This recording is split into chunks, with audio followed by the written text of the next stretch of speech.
আল্লাহ রাব্বুল আলামিন পবিত্র কোরআনুল কারীমে ইসলামকে পরিচয় করিয়ে দিয়েছেন দ্বীন হিসাবে। দ্বীন অর্থ হচ্ছে একটি পরিপূর্ণ জীবন ব্যবস্থা। যারা আমরা দ্বীন অর্থ ধর্ম করি, এই অর্থ আজ থেকে ভুলে যান। দ্বীন অর্থ ধর্ম নয়, দ্বীন একটি পরিপূর্ণ জীবন ব্যবস্থা। যখন এটি পরিপূর্ণ থাকবে তখন এটি আছে, আর যখন পরিপূর্ণ থাকবে না তখন সেটি নাই। সহজ হিসাব। দ্বীন কি সেটি বোঝানোর জন্য আমি একটি উদাহরণ আপনাদের সামনে দেই, এরপরে আমরা দেখব যে এই দ্বীন দুনিয়ার বুকে বাস্তবায়ন কিভাবে করতে হয় এবং আল্লাহর হাবিব সাল্লাল্লাহু আলাইহি ওয়াসাল্লাম কিভাবে সেটি করেছেন। আপনি কল্পনা করুন একটি 6 তলা বিল্ডিং, একটি 6 তলা বিল্ডিং কল্পনা করুন। এই 6 তলা বিল্ডিং হচ্ছে একটি জীবন ব্যবস্থা ধরলাম। এর সবচেয়ে নিচের যে ফ্লোর, গ্রাউন্ড ফ্লোর যাকে আমরা বলি, সেটি হচ্ছে আকীদা, বিশ্বাস। 2 নম্বর ফ্লোর হচ্ছে আমল, ইবাদত, বন্দেগী ইত্যাদি।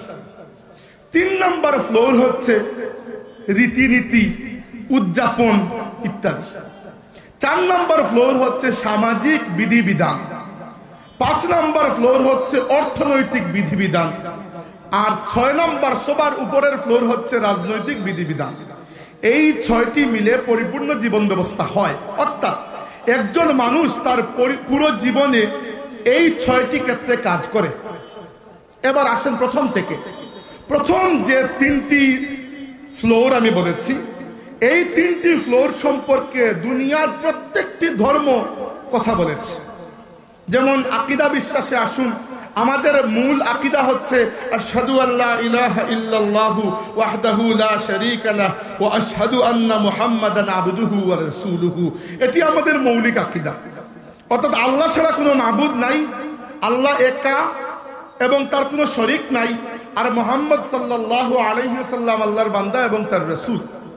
তাইলে আমাদের আকীদার বুনিয়াদী অংশ হচ্ছে আল্লাহ ছাড়া কোনো মাবুদ নাই। একই রকমের আকীদা দুনিয়ার সব ধর্মে রয়েছে, কিন্তু আকীদাগুলো ভিন্ন ভিন্ন।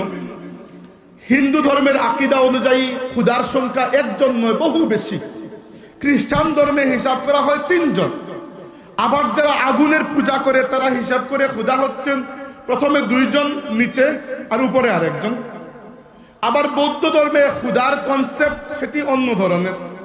আবার যারা শয়তানের পূজা করে বা অন্যান্য গাছপালা, পশু পাখির পূজারী, এদের হিসাবটা ভিন্ন ধরনের। অর্থাৎ দুনিয়ার প্রত্যেকটি ধর্মে খুদার একটি কনসেপ্ট রয়েছে, যে ঈশ্বর বলেন, গড বলেন, খুদা বলেন, আল্লাহ বলেন, ইয়াজদা বলেন, যে নামেই আপনি ডাকুন, কয়জন, এটা ইসলামেরও রয়েছে। ইসলাম বলেছে আল্লাহ এক, কোন কোন ধর্মে তারা বেশি হিসাব করে। 2 নম্বর আসেন ইবাদত বন্দেগী। দুনিয়ার সব ধর্ম যার যার ইবাদত বন্দেগীর নিয়ম দিয়েছে। ইসলাম আমাদেরকে দিয়েছে নামাজ, রোজা, হজ, যাকাত, তিলাওয়াত ইত্যাদি ইত্যাদি। অন্য ধর্মে রয়েছে তারা তাদের মন্দিরে, পেগোডায়, গির্জায় গিয়ে যার যার মতো ইবাদত করে, ইবাদত রয়েছে। এরপরে আসুন রীতিনীতি, উদযাপন। দুনিয়ার সব ধর্মে এটি বলে দেওয়া হয়েছে যে বাচ্চা জন্ম হওয়ার পরে কি করবে। আমরা আকিকা করি, কেউ অন্য কিছু করে। আবার বিয়ে শাদীর সময় কি করবে, আমাদের আকীদা অনুযায়ী বিয়ে শাদীর সময় ইজাব কবুল হয়। হিন্দু ধর্মে আগুনের পাশ দিয়ে 7 বার চক্কর দেওয়া হয়। দুনিয়ার সব ধর্মে যার যার নিয়ম রয়েছে। আবার মুর্দা আমরা দাফন করি, জানাজা করার পরে কেউ আবার জ্বালিয়ে ফেলে, যার যার নিয়ম রয়েছে। অর্থাৎ এই যে 6 তলা বিল্ডিং এর নিচের 3টা তলা, 3টা ফ্লোর, এই সম্পর্কে দুনিয়ার প্রত্যেকটি ধর্মের যার যার হেদায়ত, যার যার চিন্তাধারা, যার যার বিশ্বাস রয়েছে। এই 3 ফ্লোরকে বলা হয় ধর্ম। এই 3 ফ্লোরকে বলা হয় ধর্ম। কিন্তু এর উপরের যে 3টা ফ্লোর রয়েছে, মানুষ সামাজিক জীব। সমাজে চলার ক্ষেত্রে একে অন্যের মধ্যে সম্পর্ক কিভাবে হবে, কাপড়টা পরবো, সতর ঢাকবো না খুলে রাখবো, পুরুষ কতটুকু পর্যন্ত কাপড় পরবে, নারী কতটুকু পর্যন্ত পর্দা করবে, সামাজিকভাবে প্রতিবেশীর হক কিরকম ইত্যাদি ইত্যাদি, যত নিয়ম কানুন, যত হেদায়ত, যত বিধিনিষেধ, একমাত্র ইসলাম ব্যতীত দুনিয়ার অন্য কোনো ধর্ম সামাজিক রীতিনীতি পরিপূর্ণভাবে দেয় নাই, দিতে পারেও নাই। আসেন এর উপরেরটা, অর্থনৈতিক। অর্থনৈতিক বিষয় হচ্ছে লেনদেন কিভাবে করবেন। আপনি একটি কোম্পানি খুললেন, এই কোম্পানিতে আপনি মালিক, শ্রমিকের সাথে আপনার সম্পর্ক কিরকম হবে। বাজারে গেলেন, ওজনে কম দেবেন না বেশি দেবেন, সুদের কারবার হালাল না হারাম, ঘুষ দেওয়া নেওয়া হালাল না হারাম ইত্যাদি যত হেদায়ত আছে, একমাত্র ইসলাম আমাদেরকে এই ব্যাপারে পরিপূর্ণ একটা সিস্টেম দিয়েছে। দুনিয়ার অন্য কোনো ধর্ম এক দুইটা কথা বলতে পারি, পরিপূর্ণ হেদায়ত অর্থনৈতিক বিষয়ে কেউ দেয় নাই।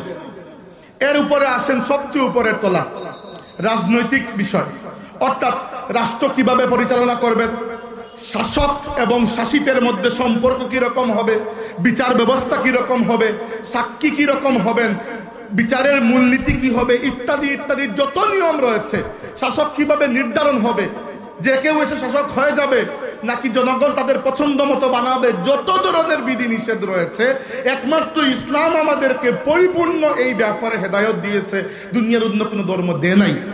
এই জন্য আমরা এই রেজাল্ট বের করছি যে যেহেতু অন্য সব ধর্ম নিচের 3টি ফ্লোর নিয়ে কথা বলেছে, তাই বাকিগুলা ধর্ম, ইসলামও এই অর্থে ধর্ম।